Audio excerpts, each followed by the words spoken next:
The reptilian society is very structured, and there is a hierarchy where we have the elite group, which is the white-winged reptilians. They're very tall, actually have icy blue eyes, and very sleek but powerful bodies. And then it works down all the way, 7 levels in at least the Draco Empire, to a workforce or drone-like reptilians, which are quite small, perhaps 3 or 4 feet high, very brown, scaly skin, not very intelligent, basically do what they are told. In between, you have a military class, you have a spiritual or religious leaders that are very much like we would have bishops and cardinals and popes. They also have an intellectual caste, and then a general mass of people. For all intents and purposes, if you really wanted to know what the Draco Empire hierarchy was like, just look at the Hindu caste system, which was based on that. If you read about Hindu legend and even anything in East Asia, it talks about the Naga, which were the 7-headed reptilians, which came ashore in Asia after their continent sank in the Pacific, and is spoken about in all of the Asian, Southern Asian, and East Asian legends and histories. The 7-headed reptilian, or Naga, really represents the 7 levels of the caste system in the Draco Empire hierarchy. The first time I ever had contact with reptilian beings was when I was working as a teenager, believe it or not, in the Montauk Project between 1970 and 1983. They were what I would consider to be of the military or warrior class, very large, powerful, mean-looking, scary-looking, and you're 13, 14 years old and you see an 8 or 9 foot tall creature with fangs and green and yellow eyes coming at you. It's very scary. They were kind of there as observers, along with observers from the US government, the Israelis, the Russians, Germans, and even British. They were there to watch and exchange information on the programming techniques and the technology that the US government had developed from other alien technologies, as well as what they had discovered from Atlantean technologies, which were discovered underneath the Montauk Point. My concerns about the future, as far as reptilians are concerned, is that the information that will be presented to the public about them will not be accurate.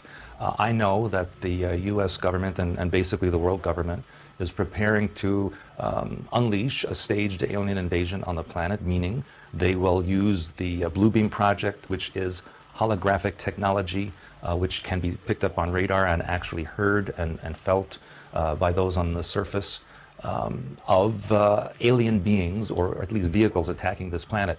And they can even have satellites shoot laser beams or other types of weapons onto the surface to make it look like the Earth is actually being attacked. And people, of course, won't know whether it's true or not, but most people, I feel, will think it's true.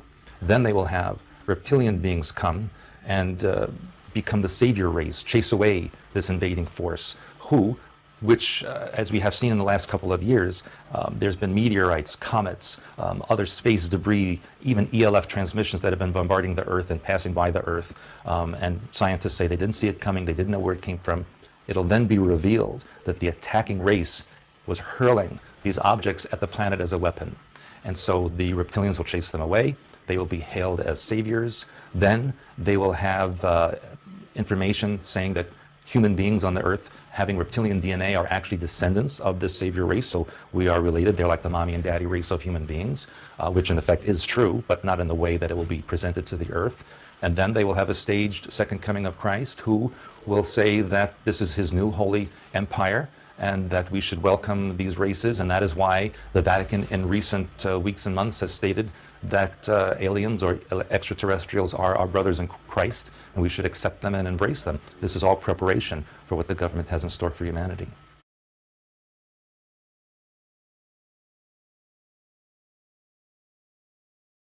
Describe what they look like. I could, but it would probably take a whole lot of time. The reason I state that, when I got out in 1989, we had cataloged 57 different species. You have individuals that look very much like you and myself that could walk among us and you wouldn't even notice the difference, except for some of the things that they might be able to go ahead, even in a dark room, and touch an object and go ahead and identify what color that object might be. They would have a heightened sense of smell, sight, hearing. The situation is that you have various things we call rays, we can call rays.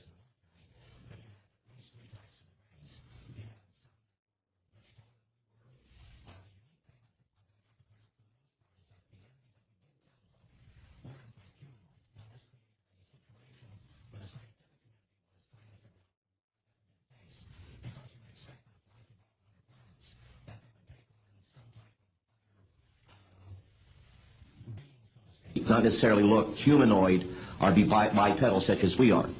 But apparently, we got quite a few of the species out there that are humanoid in appearance, and that creates a question that yet has to be answered by science. Yes, and as I call on you, please state the news agency that you were with. Yes, ma'am. Deanne Davis with United Press International. Could you please address the vehicle that there was a drawing displayed of? Why would this vehicle be on display at an air show? What is the power source that you are asserting is going to be so very useful? And how can you determine that this vehicle is not something that is being developed, by a government agency? In fact, I think that was the testimony. This is an alien reproduction vehicle, and just to be clear, this means that it is based on advanced anti-gravity and zero-point energy propulsion systems. Those are the propulsion systems. They are being manufactured by a consortium of companies that include Lockheed Martin, Northrop, SAIC, and other corporations. They do have superluminal capacity, in other words, faster than the speed of light capacity. I think Mr. McCandlish and other witnesses that he's identified could go into more of the technical physics of it. I'm just a country doctor from Virginia, I tell people. I mean, really. And but this is actually what is the reason it's called alien reproduction vehicle, is that it's based on the study of extraterrestrial vehicles, but it is manufactured by human military intelligence, aerospace contracting arrangements. And this is very important. It means that we, Homo sapiens, have the ability to access this so-called zero-point field of energy, which is the ambient field of energy from which all matter and energy is fluxing, and can access that energy and generate all the power we need to run this planet without fossil fuels or pollution. Do you have any direct evidence, though, that this, we're talking about the same government that so appropriately named a snooper program carnivore. So just because it's named the alien reproduction vehicle, considering the history and the questions that have been existing for such a long time about flying saucers, do you know, is there any direct reason to believe that this is actually derived from technology? Any of the witnesses are going to test to that? And how would this, a propulsion system, a rocket engine doesn't necessarily translate into The electricity? reptilian stands between 7 and 8 feet tall, and as expected, has the look of a reptile. They too are erect standing bipeds. The head is slightly conical in shape and has 2 bony ridges riding from the brow across a back sloping skull. There appears to be no bridge between the eyes. The nasal openings are at the end of a small flattened nose and are described as 2 small slits that slant upwards in a V formation. Small openings can be seen on the side of their heads, but no ears as such. The eyes contain vertically slit pupils with a flame or an orange coloured surround. They have wide, lipless mouths which contain various types of teeth, including fangs. Some have thin, fleshy spines under their chin.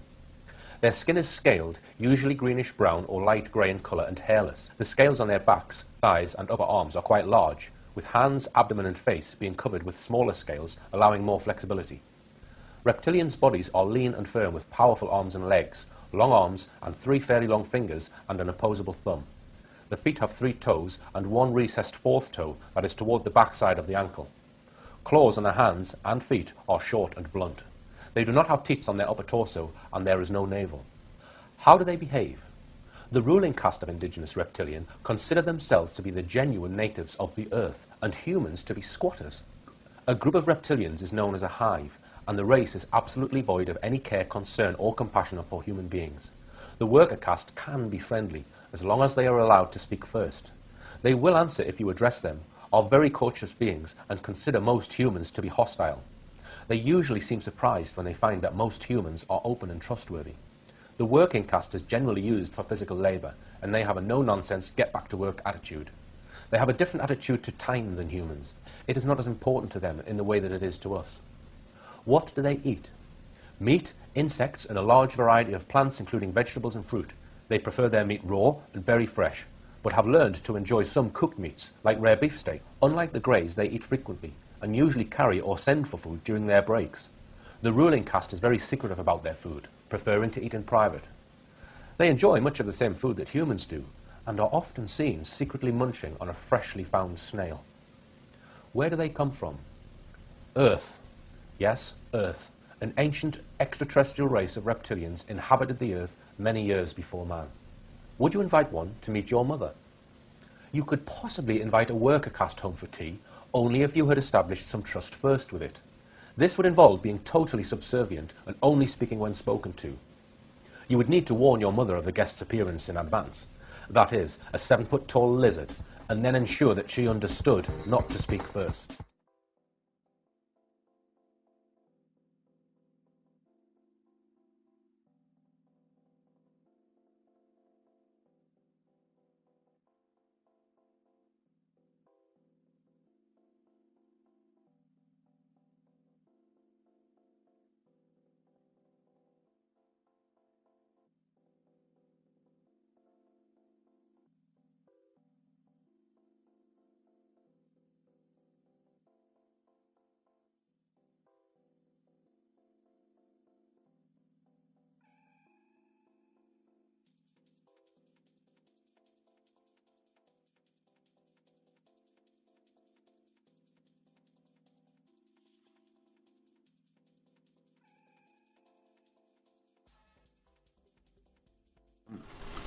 Where do the rituals take place that you've been involved in, involving the British royal family? Glamis Castle, Stonehenge, Balmoral Castle. I have reason to believe there's a church, and I think it may be Westminster Abbey, and there is a Mothers of Darkness castle or chateau in Brussels, Belgium. They've been there too, and also in France, the Marquis de Libero-Pindar has a castle in the Alsace-Lorraine region of France, and I believe it's in the Alsace region that he uses, and there are certain rituals done at that castle down in the dungeon part of that castle, and there's an entrance down there to underground places in the earth, and there is a natural formation of rocks that kind of glow green, and they keep menstrual blood in that formation, and this green glowing from these rocks actually turns the blood a darker color, and it's called black blood, and it's used in certain rituals. But there are also, they keep small, there are smaller, less developed little reptilians that are kept down there. They're kind of pets. But one other thing that's also down there, there are eggs. It's like a nest of eggs kept down in that part where it's warm. It's very warm down there into this entrance, and these eggs are kept down there incubating, and they are the reptiles' eggs, and that's where they keep them. What are your memories of conducting the rituals for the royal family? What happened? What were they doing? One thing that sticks out in my mind is that there was before.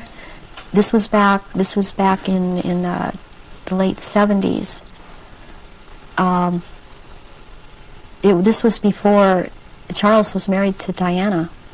He was involved with Camilla Parker Bowles, and she does not shapeshift, but she became pregnant by Charles, and she produced a baby, and this baby was presented at the ritual and killed, and that is the price, the firstborn between these two, and eventually these two will marry, and that is the price that is to be paid, the sacrifice of the firstborn between a union of these two people.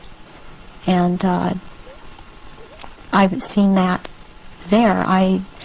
Something else that sticks out in my mind is that it was around the late 80s that I saw a very kind of dark man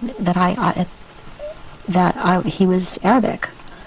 It seemed to be Arabic or Egyptian, and I heard the name Fayed being mentioned, and the Queen Mother was there, and I called her the Black Queen, and she and he were talking very seriously and at some length about the subject. They were mentioning Diana, and they were mentioning his son Dodi, and at the time I didn't know who Dodi was. I knew who Diana was. I never saw her at any rituals. Where did this conversation take place? This took place at Balmoral Castle. And I heard them talking about a marriage between these two, and I thought at the time, well, she's married to Charles. How can there be a marriage where she's married to Charles?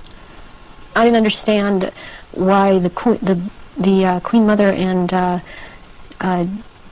this person that I now know to be Dodi Fayed, because I heard Fayed, Muhammad al-Fayed, talking and I'd seen them together at, I saw them at Balmoral Castle. I overheard the conversation at Balmoral, but I'd seen them also at Mothers of Darkness Chateau in Brussels, and they were talking about a union between Diana and his son Dodi back in the late 80s, and I did not understand at that time, because I understood Diana to be married to Charles. I knew that she was married to Charles, and they had 2 children, and they were about to have another. And the Queen Mother, all I could pick up was that for some reason that there was a malevolence towards Diana. And Diana I had never seen at a ritual. I wondered what she knew about all of this. What have you seen the royal family do, the Queen Mother, and the other people you've seen in the rituals? What have you seen them do? I've seen all of them drink human blood and consume human flesh, and they have their own goblets in which they have blood, and these goblets are encrusted with jewels. And they also have their own daggers, and that the dagger goes into the goblet, and they stir the blood around with it, and it's also a what it is, it's a symbol of a phallus going into the vagina when they're doing this. And I've seen them do this, and some of them have even, like the Queen Mother I saw with, she had her own little, like almost, it's between a very elaborate ornate chair or a throne kind of thing brought in for her to sit. And because before these rituals actually start, there is a kind of, people move around the room and talk, or recognize one another. It's a formal kind of a ritualistic setup, the way they talk and the way they introduce each other. It's like a court. What are they wearing? They're wearing robes. They're not wearing anything underneath the robes, and the robes are very ornate. They all have, the one thing in common they have is they have a red color like blood, and some of them have purple, and they have gold kinds of lines running through them. They have the Merovingian symbol of France, the fleur-de-lis, and there are jewels that are sewn in at certain points on these robes, and they wear these robes, but they don't wear anything underneath the robes, because what is going to happen, what the rituals are all about, they're going to shapeshift, and they can't have anything on under the robes. And there are orgy kind of things that go on at the rituals also. And involving the royal family of Britain? Yes, involving the royal family of Britain, and the sacrifice and the eating of, consuming the sacrifice, and they are involved in that. And you've seen them do that? Yes, I have seen them do that. People in Britain, listening to what you're saying, would obviously be staggered, I guess anywhere in the world, but what would stagger them mostly is, in Britain, the Queen Mother has an image of being the nation's grandmother, the nice old lady, and good old Queen Mum, what a lovely lady. What's your experience of the Queen Mother? She is very cold in reality, and she is very cruel, and she is very different than she comes across to the public. She's cold-blooded. If she feels that you are someone beneath her, even in the Illuminati, that you're at her equal or your station is above her, she will not speak to you, she will not recognize you. She obviously, from what I see, enjoys consuming human flesh. It's sickening. The one person that she seems to be afraid of is Pindar. People would also look at the Queen Mother's elderly, frail stature and find it very difficult to see her taking part in rituals and doing anything, if you like, active. Do they go into a different state in terms of age and strength and all these other attributes when they actually shapeshift? Yes, the human body that they choose to occupy or take when it was young, it ages, but when they take the reptilian form, these reptilians live hundreds of years. And so they have to have taken more than one human body to live in. A lot of them are much, much older, and I'm including the Queen Mother in this, older than people think that she is. She's been in more than one body, human form. And when the time comes, if it is time for her to go on, and it has been chosen that she still has, it's known that she still has life or years to go, again, she will be put into the body, the essence of her, and the reptilian form will go, or the essence of her will go into another body that is also has the ability to shapeshift into reptilian form. One of the pure reptilian human bloodlines. Yes. What happens when, take the Queen Mother as an example, what happens when they shapeshift? I mean, what do you see? You start to see changes happen, and they're happening so fast that it's almost, it's the closest thing that I've seen to it is what they're now doing with computer technology. It's just a literal transformation that happens very quickly, and they get taller and they get bigger, and they don't look at all as reptilians like they do as humans, and thus the wearing of the robes, because if they were in clothes, the clothes would be torn apart. So let's take the Queen Mother on this subject as an example. We recognize her as a frail old lady. What does she look like when she shapeshifts at these rituals? She has, she looks like, the nose portion gets very much longer, and it grows into kind of a snout kind of thing. She has little fangs, and incisors as teeth, and there's a tongue. And they all seem to have this kind of tongue when they're at this level. The tongue has a lot of long, hairy or pointed projections coming out of it. It's very long. And they have these, they don't have hands or feet, they have these claws. And they have scales, and also scales that seem to kind of disappear into one another. But it's more pronounced on the back. There seem to be lumps or protrusions coming from the head. There seem to be some kind of growth appendages at where, on the back, and they seem folded, and not all of them have that. And there is a tail, and they a lot of times will keep the tail curled.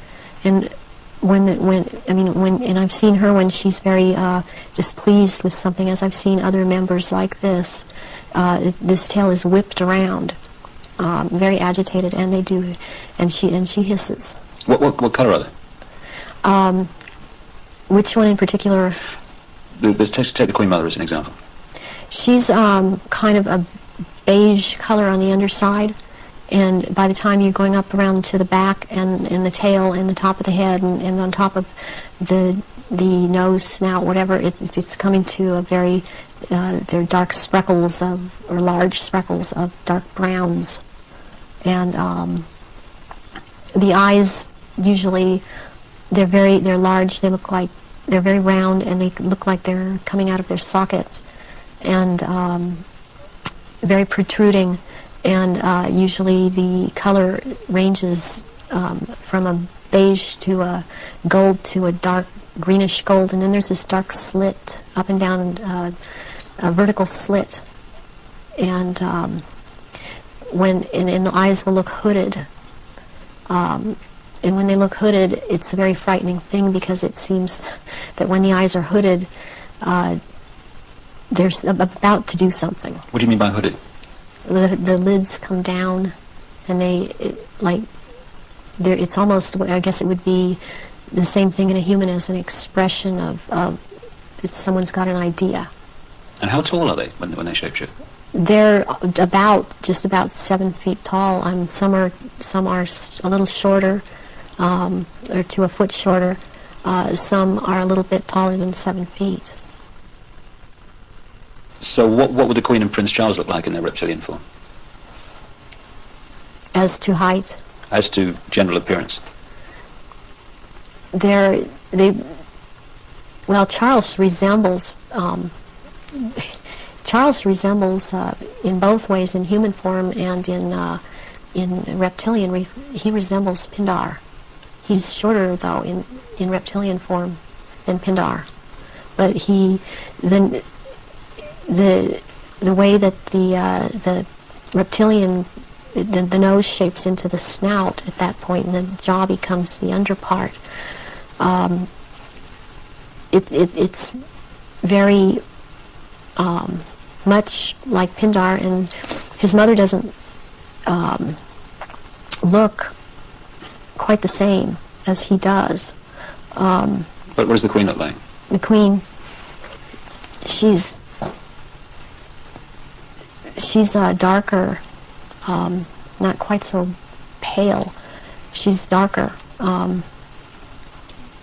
All over, she doesn't have the amount of I would call it freckling. It's more like a gradual, like the skin is gradually getting darker. It's more smooth. And she does have the lumps up around her head and down the tail, the spine. Charles has the tails down around the spine, and funny enough, he has the protrusions from the skull in the reptilian form, where right above where it seems like his ears would have been. What is it about the rituals that allow the shapeshifting to happen?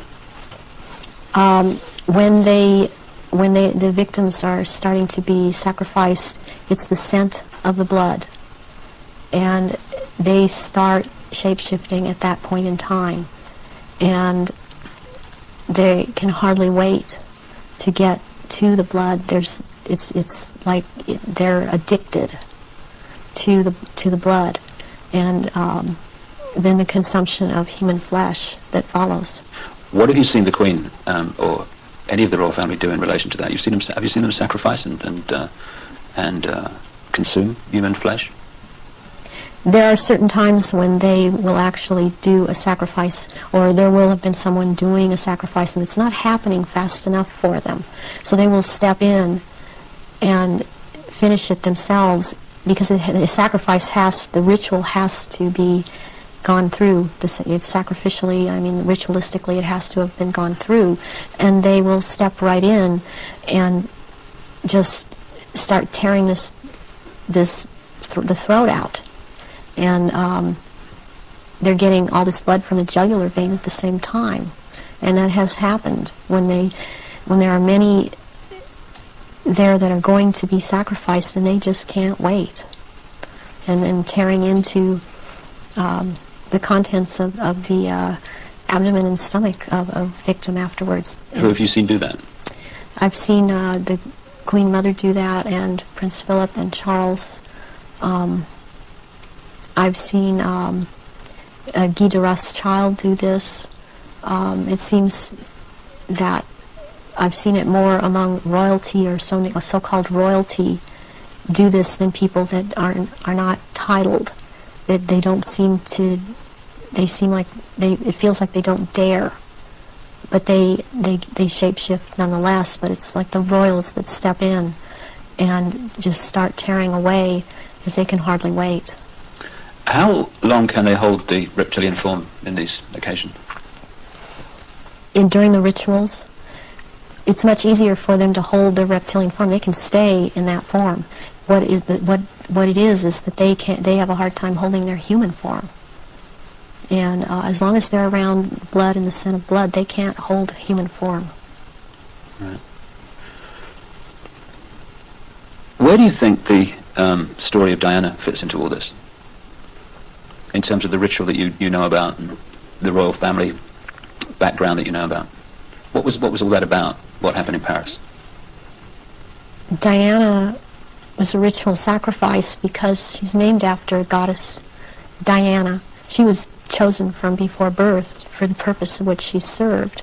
I understand and very well and am very empathetic towards Diana because in a way it parallels what happened to me, to have served your purpose, had 2 children and then be tossed aside. And to her horror, though, she obviously never attending a ritual, she knew something was happening, and she knew what was going on and could not be trusted to be at a ritual anyways. I don't think that Diana would have attended a ritual. I don't think that they could get her to cooperate in this because she actually saw for herself that this was going on after she married Charles. Was there any way, when Diana was married to Charles, without attending a blood ritual, that she could have seen him or one of the others become a reptile? They have a tendency when they're asleep to shapeshift, and they have to consciously hold their form, and when they're asleep they have a tendency to not hold human form and to shapeshift into reptilians, and there could be other things that happen. You know, I'm thinking about the times that Diana would have gone through a menstrual period. Well, that would have also really triggered some of these people in the royal family that are reptilian around her to want to shapeshift, or any woman, any human woman in that household that would be having a period, that scent of blood would tend to cause a momentary shapeshift. What was the whole, what appears to be a ceremony surrounding her assassination? What was that about? The rumours that she was pregnant, the Egyptian Dodi Fayed, and the place where it all happened, which is an ancient sacrificial site to the goddess Diana. How does all that fit together in the rituals that you know about? Okay, the crown aspect of the goddess is Hecate, and the day of Hecate is on August 13th. And what is very prevalent in this with the Illuminati and what they've done with the Druidism and other in Egypt, the Egyptian religions, is they like to mirror the numbers.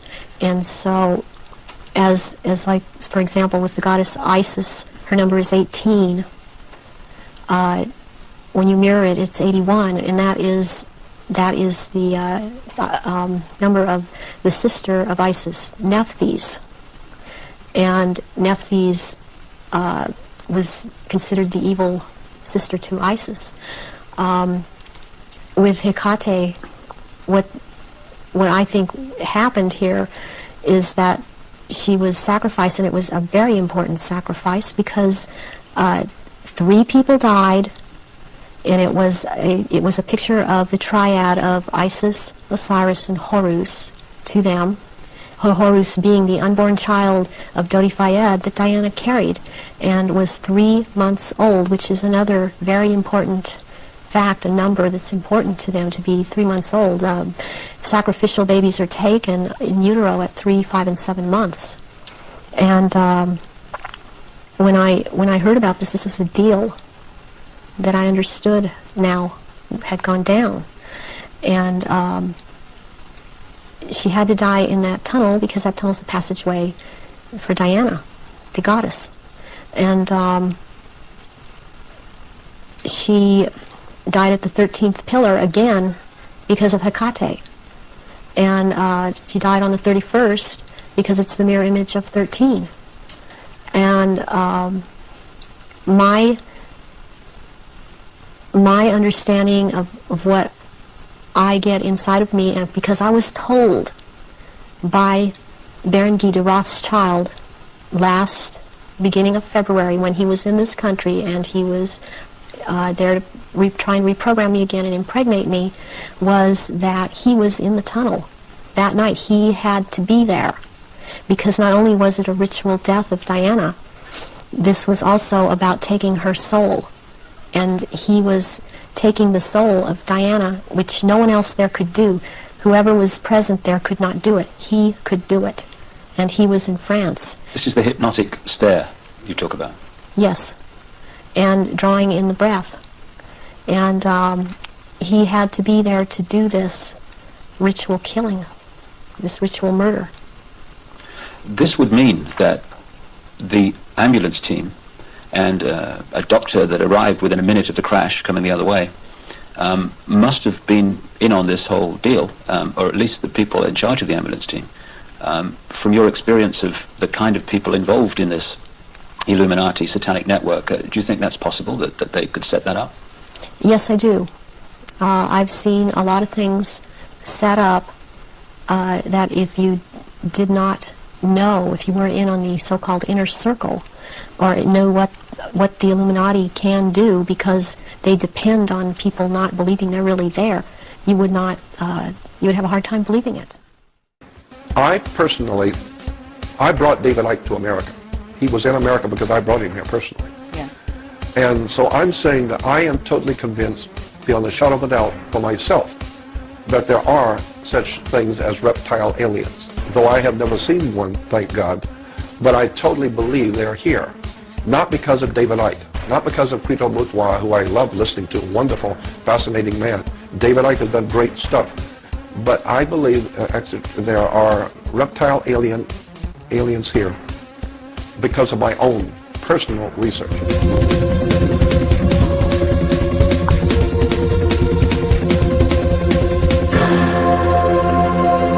were in a place and you saw somebody change their religion to another religion independent of that religion, and the father was the priest there, what would you think?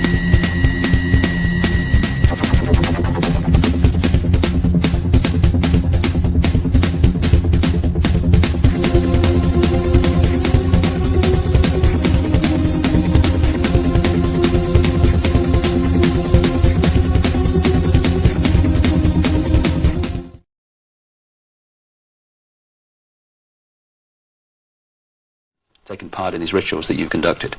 You say you've conducted them in Europe and the United States. Can we start with the United States? Yes, I have seen at rituals, I have seen George Bush, I have seen Madeleine Albright, I have seen Henry Kissinger, I have seen Ronald Reagan, and I have also, by the way, seen his wife, Nancy Reagan. I have seen Hillary Clinton before I knew she was Hillary Clinton at the time.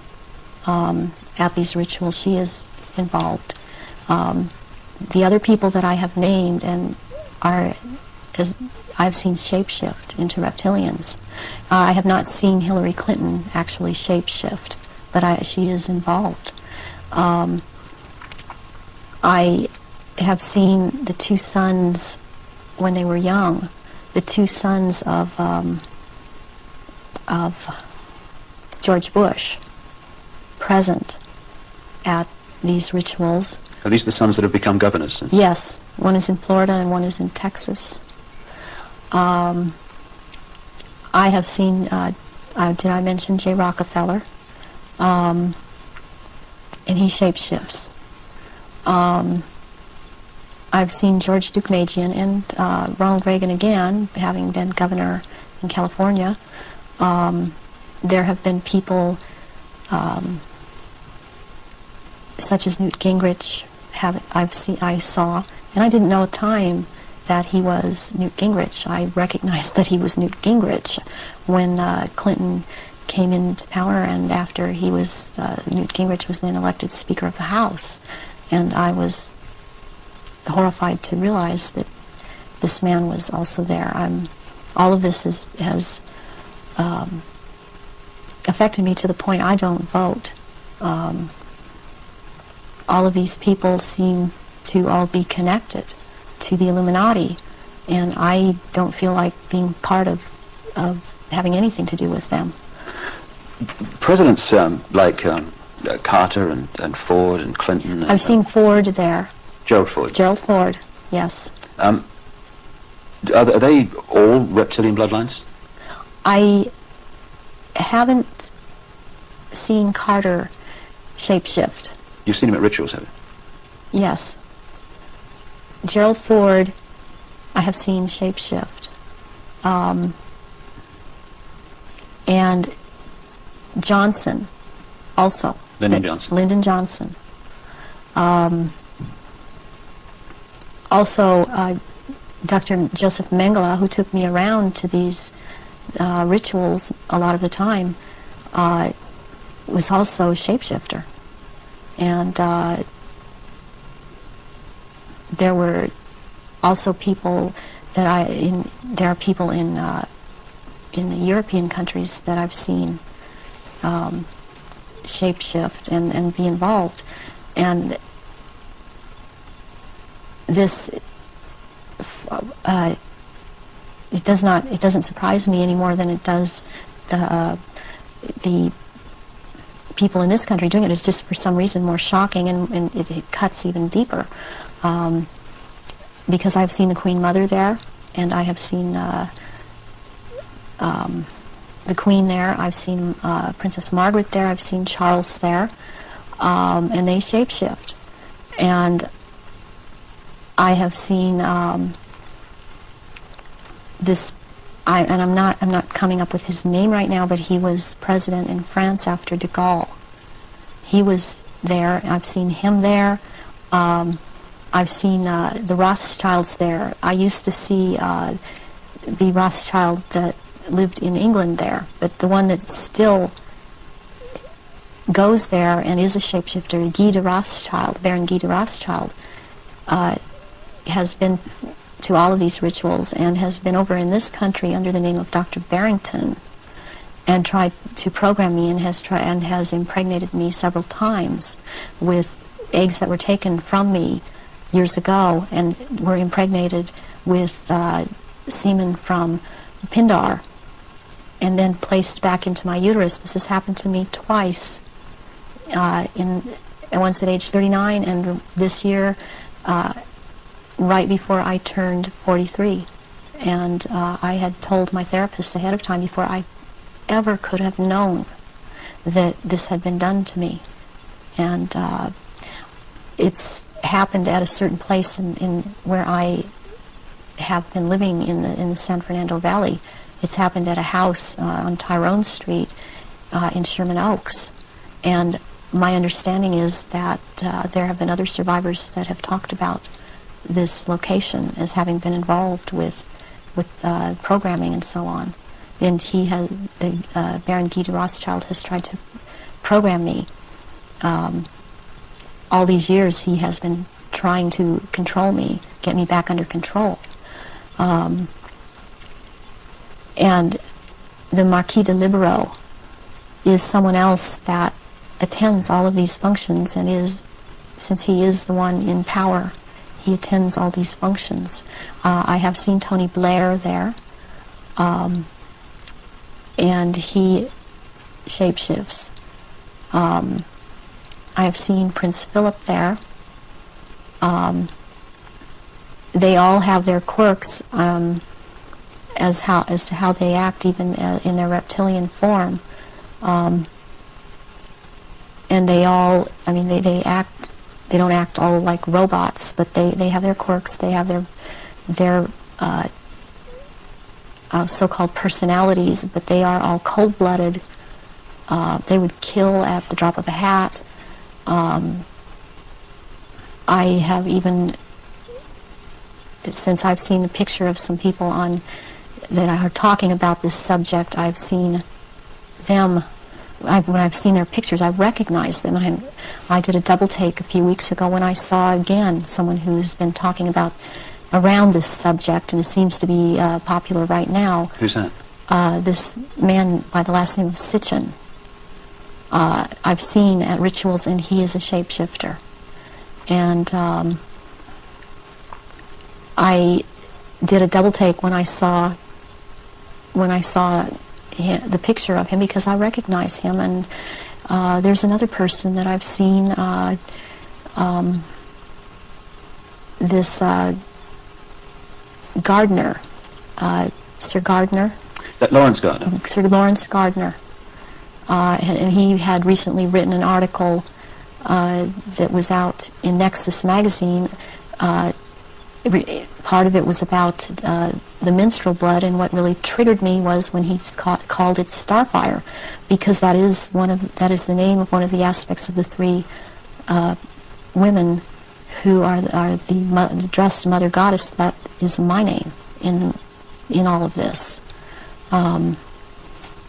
So this man, I have seen, he has lots of power within this sect, Reptilians, and he's someone that you would want to watch out for outside of this too, as is this Sitchin person. What do you remember about Zachariah Sitchin? Zachariah Sitchin was someone in the rituals in attending the rituals who was not a major player in as far as the rituals went, but was someone that others present did not make remarks at, or were very careful as to what they said around him. And he was talking about, he would be talking about doing away with people, persons that were in his way, or were putting out information that he didn't feel that he wanted put out.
I just wanted to share this, and issue 1, and there's a bunch of these manuals for these reps, 100 and something here. Let me look completely here.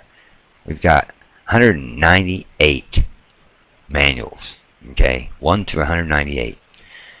Here's just some of the titles: Paranoia, the 198th manual. Paranoia, the starting point. Reptilians, Part 199. Do unto others, but not unto me. Reptilians, Part 198. Blaming choice for who I am. Tired eyes. The tapestry of your life. Reptilians. Drooping eyelids and resonant possession. Okay, projection possessions, resonant energy possessions. Exploring the negativity of ourselves, Part 2. Exploring the negativity of ourselves, Part 1. How do I stop feeling this way? Why do I keep feeling this way? How to live words, Part 1. How to live words, Part 2. From mind words to living words. The nature of words. The human mind as a computer. You think you're living? Question mark. Living in the world of our own, Part 1 and 2. Assessing your full potential, Part 1 and 2. Waiting for change to come to me, Reptilian support, Part 176. What does it mean to stand up? Reptilian support. Fair play principles in our daily relationships, sibling rivalry, and fairness. I'm starting to crack up here in a minute. Acing job interviews, reptilians and memories. Part 1, 2, 3, and 4, actually, that. Self-interest and self-honesty. How does that work? Decision-making. And here's like Anu on honesty versus self-honesty. Deliberately sabotaging my own change. Put a guard in front of your mind. It's a time to change. Anu, self-honesty. And this is in the hundreds now. Let's go back to the beginning here. You got 37. Am I real? Facing the question of who I am. Why do relationships exist? Where does relationships come from? The future of consequence. Giving up knowledge for life. The split between two worlds. My fear of loneliness. Or aloneness. Here's the reptilians, a visitor. Be still and know I am God. Breathe the answer to life. Relationships as illusion of control. The human picture. Engineering God. Either life or death. Where is life? I mean, these are the different titles that I'm reading on. Anu confirms the Jesus message. The obvious secret, reality or illusion. Test your enlightenment. Reverse your self-awareness. That's part 16. The death and rebirth of self. Part 12. The promise of eternal life. Part 13. Part 6. How I veiled the Atlanteans. Sex and relationships in existence. The young, inquisitive Anu. Am I God? The road ahead. The quantum time illusion. Okay. You get it. Now, and published April 28th, 2013, this 187 series. Now, I don't know if they released all these series like at one time. Who wrote all these series? You can do your own investigations if you're super interested. You see the symbolism involved here in their little graphic, their terrible little graphic here. I say terrible. There's another species on the planet, which is the reptiles, and there's times when it's the only thing that makes sense to me. When the Bushes are in power and they voluntarily murder 100 to 300,000 people before the war started, I mean, with their sanctions and everything. And they know that they're doing it. They know that that's going on, and they're doing it seemingly for weapons of mild destruction. Yeah, really, sure. For a black goo, for control of black goo and more money. And it looks like the powers that be don't really care about the planet. It's a species dying, and it's mainly from pollution, and they keep making these polluting products. And they must know, because I know there are products that don't pollute nearly as much as theirs do.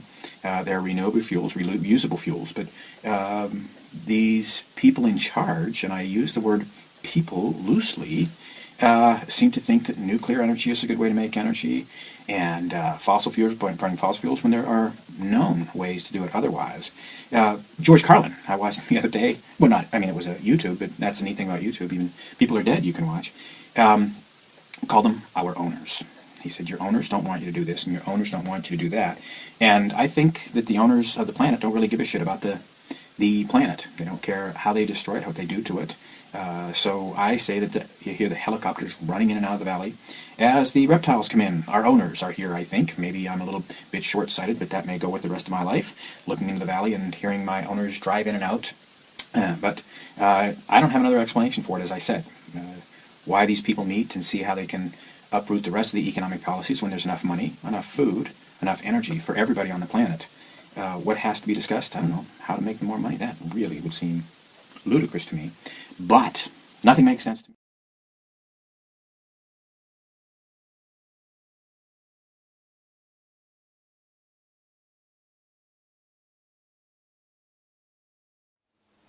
For all you people who believe in reptilians, lizards, and serpent people, historically I can tell you this, that the word Messiah literally means the lizard king in Demotic or Pharaonic.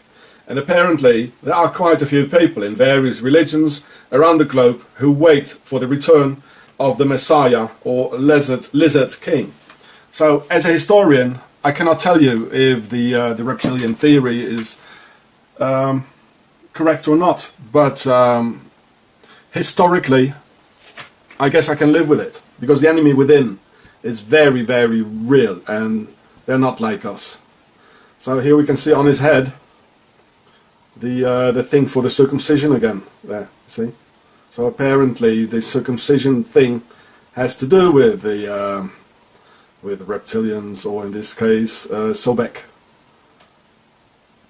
of whom I will tell you more in a minute. The word Christ is Greek and means exactly the same thing as Messiah in Hebrew, namely the anointed one, as it was an old Hebrew tradition to massage the feet of their kings with oil, anointing. The ancient Egyptians, of whom all monotheistic religions come from, had their pharaohs also massaged with oil, namely crocodile oil, extracted from crocodile fat. You see the snake there? And you see how long their hands are. That's real pharaonic. That's one of the things by which you can recognize them. Well, watch Obama's hands. They're just like Obama's hands. These are like the hands of Obaton Ama. And guess what the pharaonic or demotic word for crocodile is? Msha, M-S-S-H, as in demotic, just as in Hebrew or Arabic, only the consonants are being written. And Msha almost sounds like a snake hissing, referring to the crocodile god of the pharaohs, Sobek, who once came out of the water and created the world. And as we know, a croc is a big reptile or lizard. And here we can see Sobek together with Hathor. So within this ancient serpent religion, the pharaohs await the coming of their god and creator, the Messiah or Messiah, as they force their serpent religion upon humanity through torture, by force, and by the violent priests of Amun, who introduced to us a statue of man nailed on a cross, meaning that he's not allowed to defend himself because he's got his hands nailed, that he can't run away because his legs are nailed. Here we can even see the pharaonic sun hieroglyph. See the pharaoh show. Even the word Kaaba is pharaonic. Go and have a look. There it is. It's pharaonic, the sun hieroglyph. And in the holy city of Mecca, Paris Hilton has 3 handbag shops in Mecca. In Mecca, where the Jamarat has already been destroyed and the Hajj has been made invalid after 2004. So we can see her small eyes and very physically big mouth, which are very typical pharaonic features.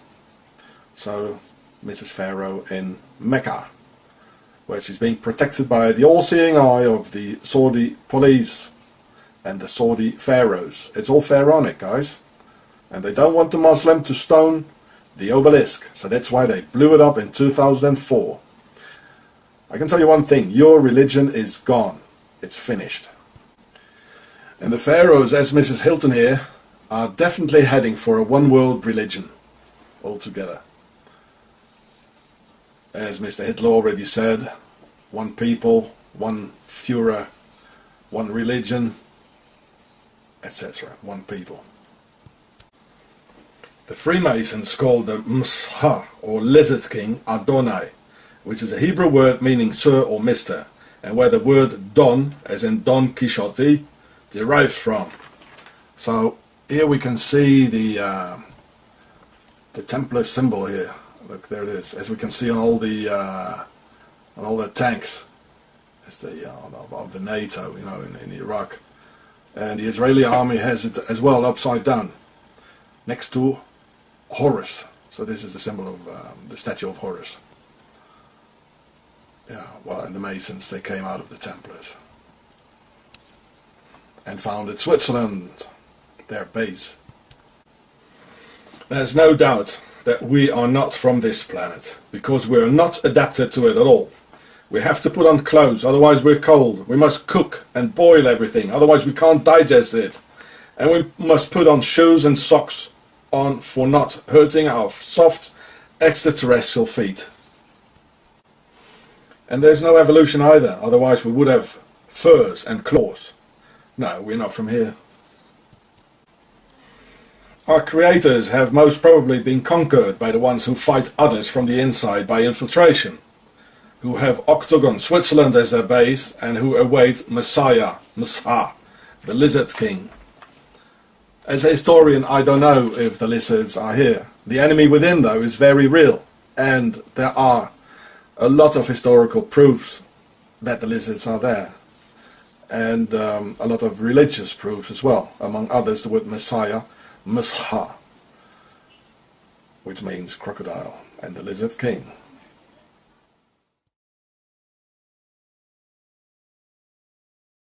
A formation was discovered which was different from any other previously seen. From the ground it looked like a tangled mess, wisps of crop spread around in no system. However, in the evening with growing shadows, a picture appeared, unmistakably that of a face. That picture represented a whole new technique, a screen technique, the same that's used for printing a picture on paper. 3 days later, the face was joined by something that looked like a data strip. Rows of counters made out of standing and flattened crop. But soon an astonishing similarity is discovered. In 1974, the astronomer Carl Sagan composed a message that NASA sent into space from the Arecibo telescope in Puerto Rico. Binary figures which constituted a graphic code presenting key factors about humans and the planet we live on. 27 years later, an identical pattern appears in a crop field right in front of a similar radio telescope. However, on closer inspection, it seemed to show that the code contained some fundamental differences. Sagan's message explained our calculation system, the dominant chemical substances within the elements that create life on Earth, about our DNA code, humans' height and quantity, and that we live on the third planet in our solar system, and lastly, a sketch of our radio telescope. The message received described the same calculation system, but that silicon is most dominant in life forms in contrast to carbon. The drawing also clearly shows a humanoid figure with large head in relation to its body. It's also explained that they have an extra string in their DNA, are approximately 4 feet tall, inhabit the 3rd, 4th and 5th planets in their solar system, and have a population of around 21.3 billion. Underneath, the telescope has been replaced by something more complex. 1 year earlier, a strange crop circle had appeared in the same place. Is this the same illustration as in the sender's code? Is this the correspondence radio telescope? If this is not an extremely clever and well-calculated joke conducted by humans, is it a serious response from an alien civilization? The Chill-Bolton crop formations really gave new life to the speculations of who is behind this. Is it aliens? Where do they come from? And what is their purpose of this type of communication?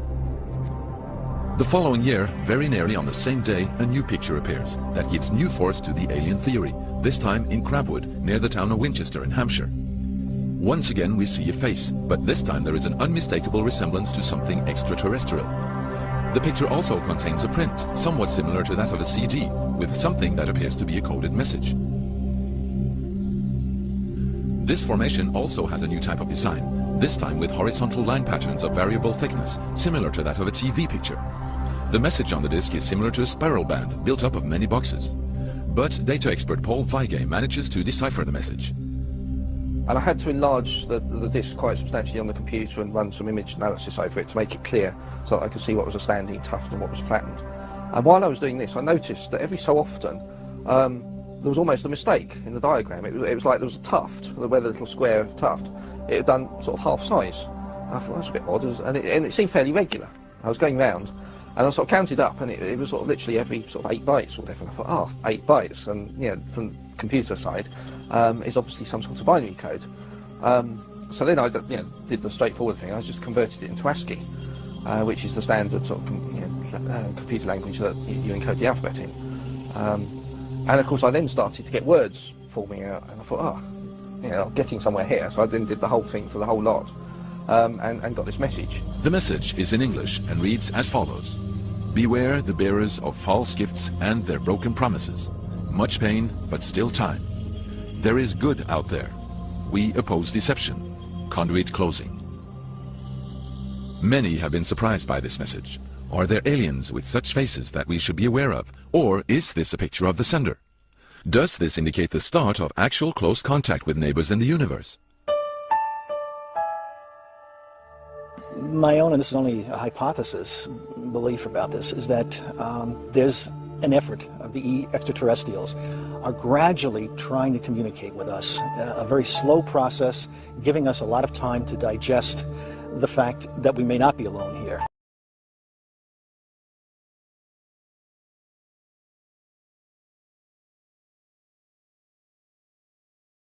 The Pacific Northwest is full of mysteries, from Bigfoot to ghost stories and, of course, the disappearance of D.B. Cooper. Another mystery buried deep in the hills of eastern Washington keeps resurfacing, a bottomless pit said to be a pathway to the paranormal. Como 4's Denise Whitaker heads east in search of the hole. Ellensburg and its surrounding valleys and Menashtesh Ridge are beautiful in any season, but some believe what lies beneath is a deep, dark hole with supernatural powers. One of the only people alive ever known to have seen this mysterious hole took me as far as he could, or would. Oh, honey, don't go up that damn driveway. I want to see if there's tracks up here. I'm just curious. You're out of your tree going up there. Red Elk, a Native American shaman or medicine man, tells me his dad first showed him the hole in 1961. He said, this is an endless hole. He says he's been back many times and that strange things happen every time he goes near it. And people get it confused with what I call the devil's hole. Many locals claim to know about the hole, but it didn't really become a phenomenon until 1997, when Mel Waters went on the Coast to Coast radio show with Art Bell. As usual, I brought the dogs with me. They wouldn't go anywhere near the damn thing. Waters said the hole had a 3-foot stone wall around it. It seemed bottomless to him, so he used an old shark fisherman's trick, sending thousands of feet of fishing line down. What I did is I sent down a roll of lifesavers. Lifesavers? Yeah, so when it hits the water, the lifesavers will dissolve. But the lifesavers came back up whole, no water. So how deep was this hole? Waters said he believed it descended miles into the earth, and he says he's heard strange stories about its powers. The one guy claims that he threw his departed canine down into the hole. He swears the dog actually came back to him. When Mel went public, that's when the trouble began. But why? Now I'm going public on this.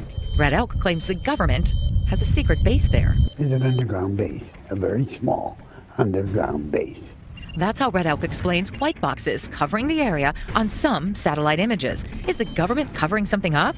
Red Elk says he's also witnessed alien activity at the hole. A huge spacecraft, one, will appear and hover over the hole. That, he says, happens during summer solstice. They unload and then they load, and then they take off. God help the things that they load. Alien spacecraft? Dogs that come back to life? I went to the Northwest Museum of Legends and Lore seeking some answers. Well, I believe there is a hole. But Philip Lipson's never seen the hole, even though he's led expeditions to find it. Well, I think it's actually a true event, just something that's never really been totally uncovered. And to this day, no one's been able to find it since that famous radio conversation. It was mildly sensational, and then it just mushroomed, completely out of control. Ellensburg Public Library historian Milton Waggy says the phone rang off the hook with all kinds of stories about the hole, some explainable, some not. He's still trying to solve the mystery of what happened to the library's file on Mel's hole. Well, it just disappeared, which lends itself to the mysteriousness of Mel's hole. You know, did Mel take it? Did it just sort of rise out of the locked file cabinet? You never know. You know, there might be a hole out there. Question is, can any of us find it? Denise Whitaker is the smartest creature on the planet. One creature thinks he's the smartest because he put a man on the moon. Okay, so some think that rocket scientists are the smartest. Actually, I'm going to blow you away with some new information. There is someone who is much smarter. In fact, rocket scientists look up to this group because they have gone way past putting a man on the moon. They built 7 colonies in our solar system. I know what you're thinking. They're aliens, right? No, they're not aliens. They're native to the Earth. And I'm going to show you a photo of them. Meet Lacerda bilineata. This is a reptile of the family Lacerda and genus bilineata. This guy hasn't been to the moon, but his lineage became the most intelligent creature on Earth, and they now have spaceships and their kind living on planets and moons in this solar system. 2 guys in Sweden met one of them, a female named Shrash, something like that. I'm not pronouncing that correctly, so she just wants us to call her Lacerda, the family name of her reptile species. I thought she just picked the name out of the air, then I discovered that her name is a class of lizards, and there's also a family called Lacertidae. Here are some others in that family. This is Lacerda agilis.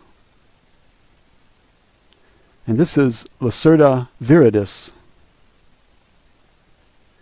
And here's Lacerda, the intelligent lizard, which has established 7 colonies on moons and planets in this solar system. She does not allow herself to be photographed, so these young men had to sketch her image with pencil and paper. 7 colonies on moons and planets in this solar system. I think that's an amazing achievement for a lizard, but it took them 65 million years to achieve it. These 2 Swedish men recorded their conversation with her, asking many questions, and they took the time to write it down for us so that we could also benefit from their serendipity. I read those questions and answers and made videos so you can enjoy the entertaining exchange between them. You can watch the videos on this YouTube channel, and you're welcome to copy them and put them on your own channel if you care. The series is called Lacerda File 1 and Lacerda File 2, and there are several parts to each. I don't know what happened to the 2 Swedish guys. She might have eaten them. She is carnivorous, but likes her meat cooked, and she enjoys apples and oranges too. I'd love to see her tongue. Thanks for watching. I found this British coin when I was in Calais some couple of weeks ago. Look here. It's 1 penny. Here we can see a reptilian feet here. Now why do they put some reptilian feet on it? And this here is a crocodile with some pharaonic feather on it, on his nose. Now why would they do this? And well, if I look at the other side, well, this is the old crocodile.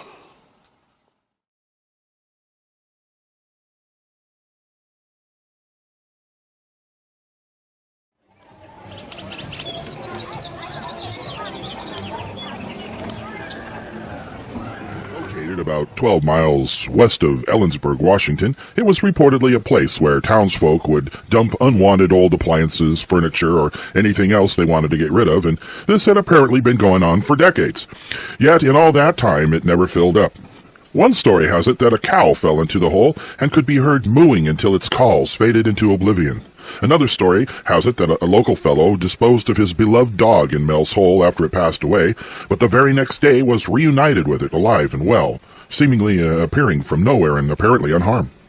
It is said to be a magical place where black beams of energy can occasionally be seen shooting up from its gaping mouth. As for the expedition itself, it was made up of a mixed lot. The leader of the group was Charlotte Lefebvre, who is the co-director of the Seattle Museum of the Mysteries, a museum specializing in paranormal science, which is another way of saying pseudoscience, which is another way of saying not scientific. Their guide was a Native American shaman called Red Elk. He is an inner circle member of the Hyoka Society, a keeper of the caves and the underworld, a member of the Red Web Society, an honorary member of the Cherokee Nation's Twisted Hair Society, and he is also known as Gerald Osborne of Ellensburg, Washington. His claim to fame is his reported contact with the reptilians who live underground and his wearing of a hunk of metal that he says came from an alien spaceship. Another claim to fame is his having been taken to Mel's Hole in 1961 by his father and subsequent visits thereafter. One other notable member of the party was Pat Pringle, a geologist with the State Department of Natural Resources, who went along just in case there was actually something out there of geological interest. There wasn't, and although the search for Mel's Hole had been an ongoing project for some 7 years prior and included the involvement of Red Elk, their Indian guide, nothing was ever found. The whole affair ended up as nothing more than a camping trip, with Red Elk telling stories about lizard people kidnapping women and taking them back underground to mate with. But what would cause 30 people to head out like this with anticipation of finding a local myth like Mel's Hole? To begin to understand this, we need to go back to the original telling of the popular story. That happened in February of 1997 on the Coast to Coast AM radio show with none other than Art Bell. Art's guest that night was Mel Waters, namesake for Mel's Hole, who came on to spin the tall tale of this deep topic. The hole, he claimed, was located on his property that he owned and was in fact deeper than anyone could determine. He recounted stories of local residents who knew about the hole and had been there many times, all amazed at the wonder of it all and the paranormal aspects to it. On the show, Mel told how he was determined to find out how deep this thing really was and how he set out to do just that. Buying fishing line and large 5,000-yard spools, he tied a 1-pound weight on the end and began lowering the line down the hole. Going through spool after spool of fishing line, he managed to reach an 80,000-foot depth. That's a tad over 15 miles deep, and still he hadn't hit bottom. Some years later, his stories were confirmed and added to, again on the Coast to Coast radio show, this time by none other than Red Elk himself, who, as far as I can figure, is nothing more than an average American white dude of European heritage who has a flair for the dramatic. And so, with the confirmation of Red Elk, the myth grew and grew until expeditions were launched in an attempt to find Mel's Hole. There have been others from town who have offered up locations for this mythical hole. Hell, I can too, as far as that goes. It's right here. 12 miles out, just over a bridge before the Monastash Road turns into dirt. But as it turns out, the hole is as hard to find as Mel himself. You see, the only time anyone had ever heard from Mel Waters is the one guest appearance on Art Bell's show. He never called again. Locals, who had been questioned by reporters, reported never meeting or knowing him. The county assessor's office reports that there is no listing of any property ever owned by a Mel Waters. In 1997, the Tri-City Herald reported that Waters was not listed in the county telephone directory or the register of taxpayers, and that authorities in Ellensburg were unable to find any evidence that he was a resident, thus calling into question whether he even existed. But if you are a believer in this, you can always find those in town who are willing to spin the tale for you and even make up some things if they think you'll bite on the story. They more than likely laugh about it later over a few beers. As far as the fishing line story is concerned, if you bother to do the math, you would find that regardless of the test weight of the line, the total 80,000 feet of it would be enough to cause it to snap under its own weight. Also, according to our friendly neighborhood geologist Pat Pringle, the temperature at 80,000 feet down would exceed 1,000 degrees Fahrenheit, more than enough to melt any fishing line. But all of this factual information was available since long before the expedition in 2002, with the only exception to reason coming from a medicine man wannabe French-Irish dude by the name of Gerald Osborne from Ellensburg. There had been some suspicious emails sent to Art Bell and George Norrie from someone claiming to be Mel. The emails told of government involvement, bribery, Mel's forced immigration to Australia, and kidnapping. But none of these could ever be confirmed to be anything but fantasy. Red Elk appeared on Coast to Coast several times after the original story. His own telling of the tale had evolved to include a large structure being built over the hole by our secret government and used to load and unload cargo into the underworld from reptilian spaceships. You know, it takes a certain kind of gullibility to believe those of questionable character to the point of promoting these whacked-out notions, as with Charlotte Lefebvre, who helped build the monuments such as the Seattle Museum of the Mysteries, being veiled as some church to the paranormal world of ghosts, unicorns, and fairy dust. No amount of logic or reason could stop her and her followers from traipsing off into the wilderness for some hand-holding kumbaya moment that means so much for the lost. And it makes guys like me wonder at just how little it takes for all of this to happen, and it confounds me how delusional some people can get, even when those in the same ilk, like Art Bell, can find suspicion in it. Didn't these people listen to the show? Where were they when Art Bell asked Mel Waters? Really wonderful water. Mel, you wouldn't be pulling my leg. This is Super Soylent, and thank you for watching.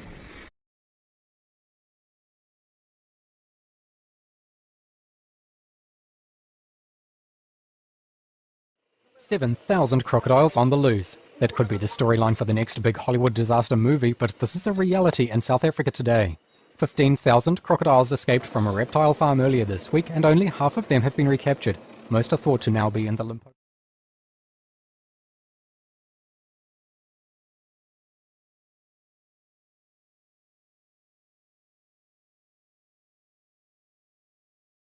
NASA in coming days intends to launch a rover to be deployed on Mars, fueled with 10.6 pounds of plutonium. If there's an accident before the rover is well on its way to Mars and deadly plutonium is released on Earth, it could be disastrous. Indeed, folks in Florida are concerned about an accident on launch, and 1 in 100 rockets historically destruct at launch have created a Facebook page warning people not to visit Disney theme parks in Orlando during the November 25th to December 15th launch window. The Facebook page is titled, "Don't Do Disney," brought to you by NASA. And there's an online petition to the White House to stop the launch of the nuclear-powered rover that NASA calls Curiosity.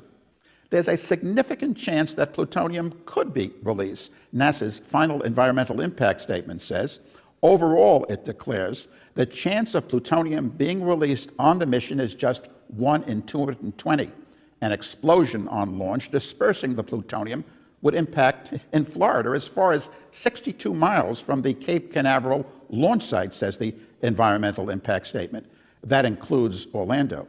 An accident as the Atlas V rocket carries the rover up into the atmosphere could impact on a much larger area.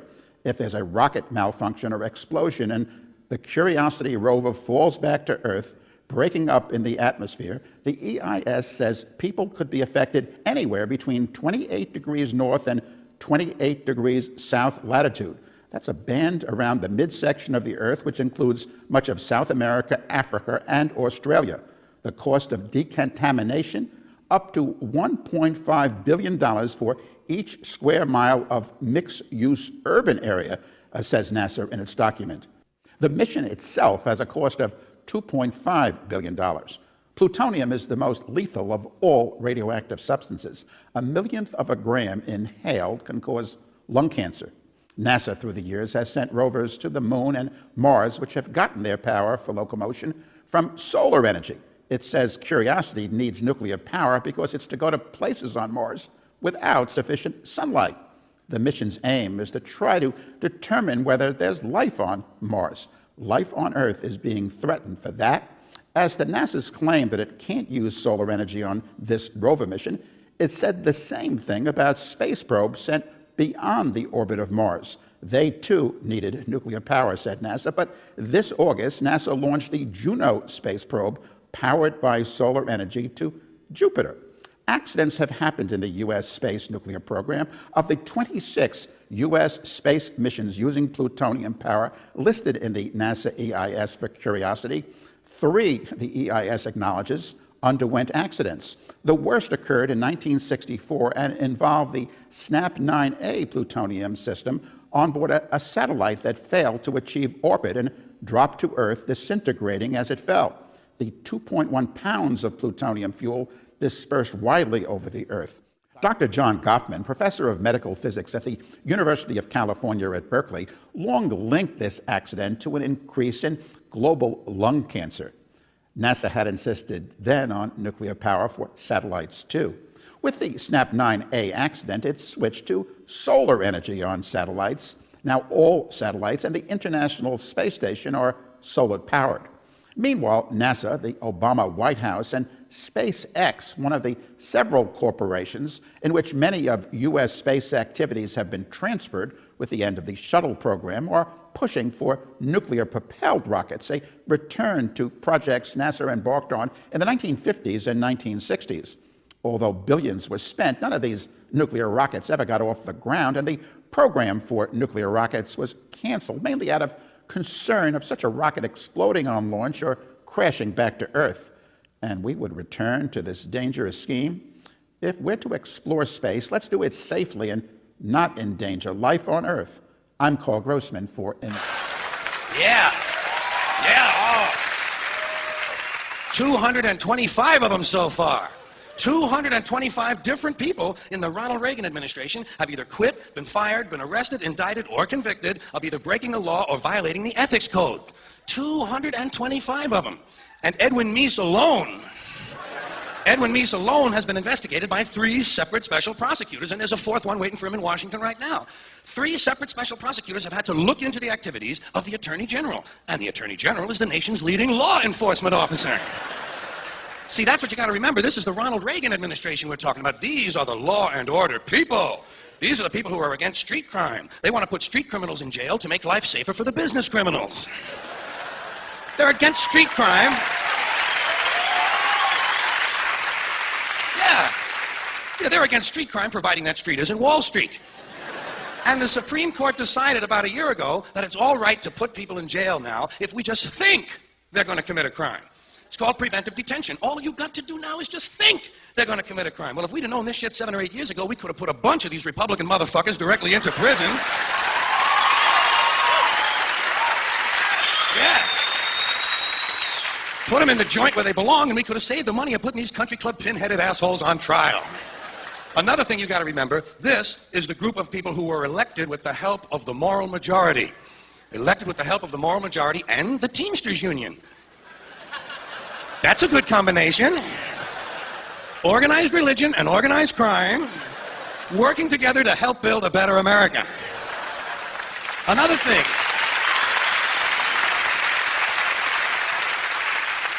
Keep in mind, these Reagan people are the ones that were going to get government off our backs. Remember that? That was the rhetoric of the 1980 campaign. We'll get government off your backs and out of your lives. Yeah, but they still want to tell you what magazines you can read, and they still want to tell you what rock lyrics you can listen to, and they still want to force your kids to pray in school, and they still want to tell you what you can say on the radio.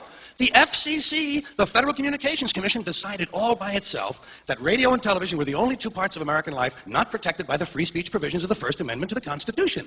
I'd like to repeat that because it sounds vaguely important. The FCC, an appointed body, not elected, answerable only to the president, decided on its own that radio and television were the only two parts of American life not protected by the First Amendment to the Constitution. Why did they decide that? Because they got a letter from a minister in Mississippi. A Reverend Donald Wildman in Mississippi heard something on the radio that he didn't like. Well, Reverend, did anyone ever tell you there are two knobs on the radio? Knobs on the radio.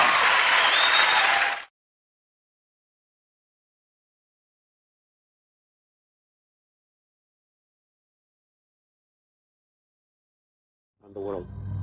And I have in front of me the CIA has a department for the spread of disinformation. It is at least as big as the department for the collection of UFO data. The CIA makes it difficult to distinguish between genuine and false information about cooperation between itself and UFOs and about its secret bases. UFO investigators are, however, stationed in the areas where there is much UFO activity. Iran, in the middle of the Iranian desert. Tibet, high in the mountains of the Himalayas. Narvik, in Scandinavia, near a military base. Africa, there are two in Egypt. One in Algeria, near Tahat. One in the Sudan. Okay, there are two in Australia. One south of Alice Springs called Pine Gap, and another in the Great Victoria Desert. These are both built by the CIA of the United States. And the government there and the aliens are both operating both these bases. Okay, now I'd like to go to South America, to the country of Brazil. Also, along the Andes Mountains in Chile, Peru, Bolivia, Argentina. There are many bases as well in the Pacific and Atlantic Ocean. And now, ladies and gentlemen, I'd like to show you where they are in North America and the United States. State of Montana, Red Mountain. In Nevada, Black Rock Desert. And the other in the Kawich Mountain Range, which is known as Area 51.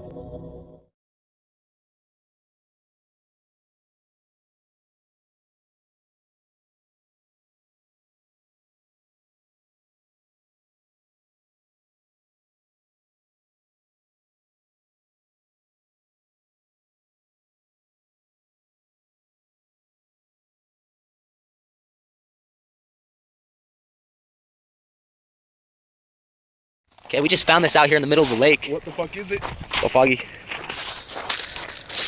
Alright, I'll touch it. Okay, touch it. Oh, did you see it? Slimy? Yeah. You need a stick or something. So, what the fuck is it? Touch it. Gross. Gross. Oh, weird. What if it's like a disease?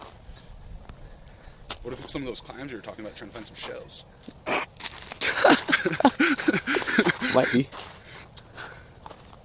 You don't just see shit like this, man. Let's get a close-up on it. It melted the ice. I know, dude. That's what's weird about it. Right now, this was a little before my time here, but did you ever go hunting for that Mel's Hole? Remember that story? Oh, yes. That's the one that got me with Mr. Bell in first place. Yeah, all right. Did what happened about that? Well, it's there. I've been called all kinds of liar and stuff like that. It's covered by an outbuilding, and anybody crazy enough to go on that piece of land, they're out of their tree. You know, it's got plants that are plastic, that they're sound sensors. It's well protected. This little outbuilding is maybe 16 by 16. You know, all the way around, maybe. And oddly enough, I thought the roof lifted. But no, it opens like a book. And at certain times, they open this up, and big ships come down and unload and load. And, yeah, it's there. And I don't care I don't care what you believe. I don't care if you think I'm nuts. I'm not here to lie to people. And I moved some 8.5 miles away from where I had been during that time. And it appears that the UFO activity that was sporadic, but quite a bit of it, has just about died down in Kittitas County. And that hole has a lot to do with it. And that hole is not a bottomless pit. It's 27 to 27.5 miles deep. It's a blowhole from Mount Rainier. And I'll say this, there's another hole similar to it in depth and stuff. And the Indians, the Yakimas, they keep that secret, and with good reason. Otherwise, the damn government will have that too. But nevertheless, yes, it's there, and I ran into all kinds of trouble with it. I've been followed by helicopter, one of those black ones. I've had I was watching because it was about the right time for one of the giant UFOs to come in and hover over it, and late at night, and next thing I know, here's the police, and you know, I'm not breaking any law. I'm off of the road quite a ways, and I'm not on private land, and in the middle of the night, and I had my camera and stuff, and I just setting out a light on, writing a letter, and watching that spot, and then another cop comes, and lo and behold, it's a policeman that I've known since I was a younger man, and he leaned down and he said, "Red Elk, we know about Mel's Hole. Be careful." And then he stood up and he said that in a whisper. And he stood up and said to the other two sheriffs, he said, "He's all right. I know Red Elk. He's not doing anything wrong." "Oh, okay." So off they went. And left you alone. So what is it about that hole that UFOs would show up over? Well, it's connected to other below-ground tunnels now. And the Draconian race of the lizards that everybody thinks I'm crazy use that and to load and unload things onto the ship that comes down. A giant ball is one of them. The other one looks like about the size of an aircraft carrier. And they use it to bring stuff down into their lower cavern living areas, and unfortunately what they unload or take out of the hole are sacred to them, sacred bones. They murder people and do certain things with it and grind it and put it in white gold, and it's for longevity. And guys, I took another medicine man with me over there, and it just scared the daylights out of me. They had murdered a redheaded woman from Issaquah, I think. And these are actual looking lizard people. Yeah, they're people, and soul bearers in that sense. They're our brothers and sisters. We're not alone in this world of planetary systems or anything. But they're violent, I guess? Oh, yeah, they think they're God. If there's a God, they don't believe in it. And if there's a God, they're it. If there's a devil, they're it. They can do anything they want. And I've had my run-ins with them. And but they're very, very real. I told before getting a letter, it's sitting there at my desk at home. I ran across it just last week and pulled it out. A lady in New York or New Jersey, as a kid, she and her little brother and a bunch of friends snuck into an abandoned building and were playing down in the basement amongst the pipes, and they heard a noise and stuff, and turned around, and there was a lizard child. And they all took off. She literally said, "Red Elk, I'm ashamed to admit it. I pulled my brother going out the window and went over the top of him, and I peed my pants." Oh, God. Red Elk, do they look human at all? I mean, do they have no no human features at all? Well, eyes, legs. Eyes, legs.